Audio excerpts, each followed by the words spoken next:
So we have an interpreter just in case I need one, but you actually, RM, you speak English, right? Yes. So pretty well. You taught yourself English? Yes, I taught myself English. Nah, ada kata I taught myself English. I taught myself English. Apa artinya? Hai semuanya.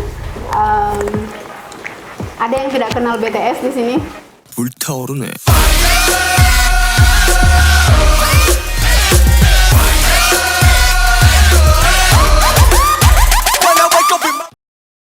Jadi ini bukan behind the scene ya, tapi salah satu boy band terhits belakangan ini dan sudah menjadi boy band yang sangat terkenal di dunia. Dan kalau kalau fansnya itu sudah di mana-mana. Nah, bagi teman-teman yang sudah kenal dan mungkin ada yang jadi ARMY di sini, sabar dulu.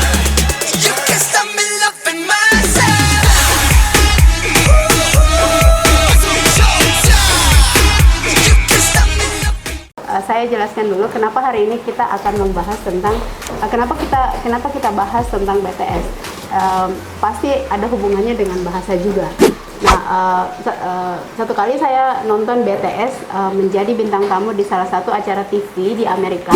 We're back with BTS, and first of all, let's have introductions. Introduce yourselves, please. Hi, nice to meet you. My name is RM. I'm the leader of this crew and kind of like a spokesperson.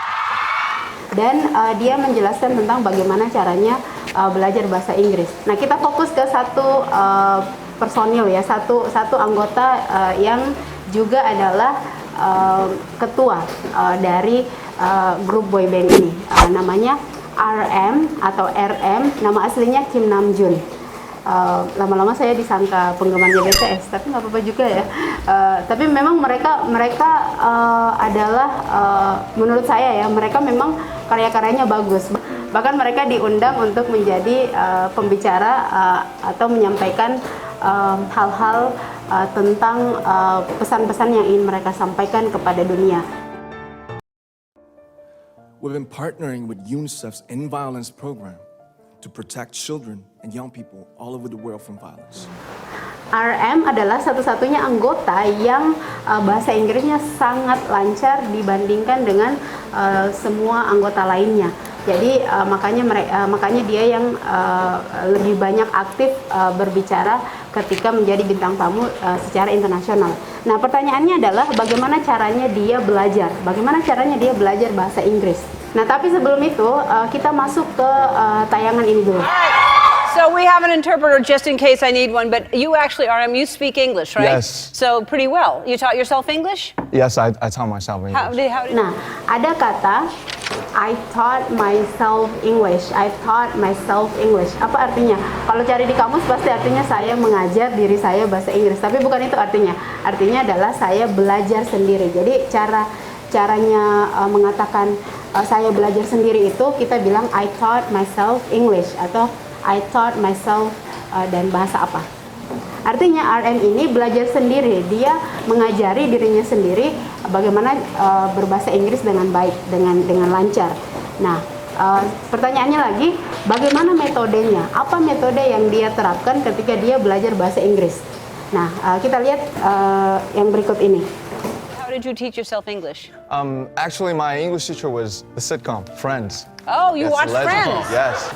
Nah, ternyata dia nonton sitkom yang judulnya Friends.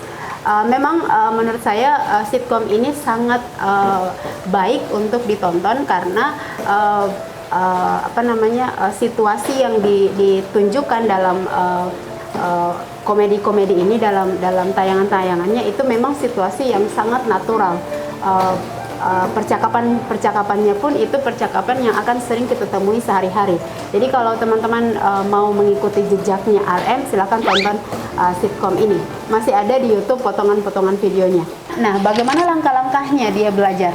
Langkah pertama, Firstly, I watched with the Korean subtitle. Dia tonton videonya dengan subtitle, masih dengan subtitle bahasa Korea. Ini tujuannya untuk memahami bagaimana jalan cerita dalam sitkom itu. Nah, terus langkah kedua, And then next time I watched with the English subtitle. tonton lagi videonya dengan subtitle bahasa Inggris. tonton lagi videonya dengan subtitle bahasa Inggris. Kenapa? Karena dia sudah memahami alur ceritanya. Jadi tinggal melihat apa yang dikatakan dalam video itu dia bisa melihat bagaimana tulisannya, bagaimana bentuk kalimatnya secara visual. Nah, langkah yang ketiga, Then I just removed it. tonton lagi tanpa subtitle apapun, tanpa subtitle bahasa Korea atau tanpa subtitle bahasa Inggris. Jadi betul-betul dia hanya dia tonton videonya, terus memahami jalan ceritanya, seperti itu. Jadi itu 3 langkah dari Kim Namjoon, 3 langkah dari RM. Nah, dalam dunia linguistik sebenarnya ketiga langkah yang digunakan oleh RM ini sudah sangat dikenal oleh para penggiat bahasa atau oleh orang-orang yang memang senang belajar bahasa baru. Jadi sebenarnya metode ini bisa diterapkan di dalam pembelajaran bahasa-bahasa lainnya. Nah, sekarang saya akan tambahkan 2 lagi langkah-langkahnya, kan sudah ada 3 ya dari RM. Nah, saya tambahkan 2. Nanti langkah keempat, catat atau gunakan langsung atau terapkan langsung ekspresi-ekspresi dalam kehidupan sehari-hari yang kita dapatkan dari video atau film atau sitkom tersebut. Nah, kenapa kita harus catat? Karena biasanya kebanyakan dari kita itu kita bisa mengingat dengan mudah ketika kita pernah mencatat kata atau kalimat tersebut. Tapi ini bukan keharusan ya. Kalau teman-teman merasa bisa mengingatnya dengan baik tanpa mencatat, ya tidak perlu. Mari kita lihat contoh yang lagi marak di lingkungan kita sekarang. Teman-teman yang suka nonton film Korea atau drama Korea, karena saking seringnya ekspresi-ekspresi dalam kehidupan sehari-hari itu kita terapkan. Contohnya dengan kata wah debak, atau apalagi misalnya oh mian, atau komawo. Itu ungkapan-ungkapan yang sering kita temui di drama-drama Korea yang akhirnya kita juga ikut menggunakannya dalam kehidupan sehari-hari. Nah, coba kita terapkan cara ini dalam pembelajaran bahasa Inggris. Sebenarnya bisa bahasa apa saja. Yang jelas kita terbiasa dulu, nyaman dulu dengan bahasa tersebut. Kita sering nonton dramanya atau filmnya atau sitkomnya, lalu kita terapkan. Jadi itu langkah keempat. Nah, sekarang kita pindah ke langkah kelima, yaitu ceritakan kembali. Jadi, nah ini tantangan beratnya adalah kita ada di Indonesia, tidak banyak teman bicara atau lawan bicara yang bisa kita temani bercakap, misalnya dalam bahasa Inggris. Kalau ada teman yang bisa kita ajak berbahasa Inggris itu lebih bagus, tapi lingkungan yang kita tidak bisa menggunakan bahasa Inggris itu secara bebas, atau kalaupun kita mau tidak ada teman yang kita bisa ajak ngobrol. Nah, bagaimana caranya mempraktekkan bahasa yang kita pakai itu dengan cara menceritakan kembali. Bisa duduk sendiri atau bisa duduk di depan cermin, atau ya terserah mau bagaimana situasinya, tapi ceritakan kembali satu adegan atau sitkom yang kita tonton. Jadi kalau misalnya sukanya drama Korea misalnya, ya silakan ceritakan satu adegan, misalnya adegan favorit dalam drama itu, ceritakan dalam bahasa Korea. Misalnya kalau lagi belajar bahasa Korea. Begitupun misalnya kalau lagi belajar bahasa Jepang, tonton film Jepang. Jadi pilih satu film favorit, lalu tonton film itu berulang-ulang seperti langkah-langkah yang tadi yang saya sebutkan. Nah, langkah terakhir itu adalah dengan menceritakan kembali. Saya sangat menyarankan langkah kelima ini. Mungkin agak sulit di awal, tapi pada akhirnya kalau kita sudah memiliki kosakata yang lebih banyak, itu kita bisa lakukan. Nah, metode ini juga saya terapkan ketika saya belajar bahasa Inggris.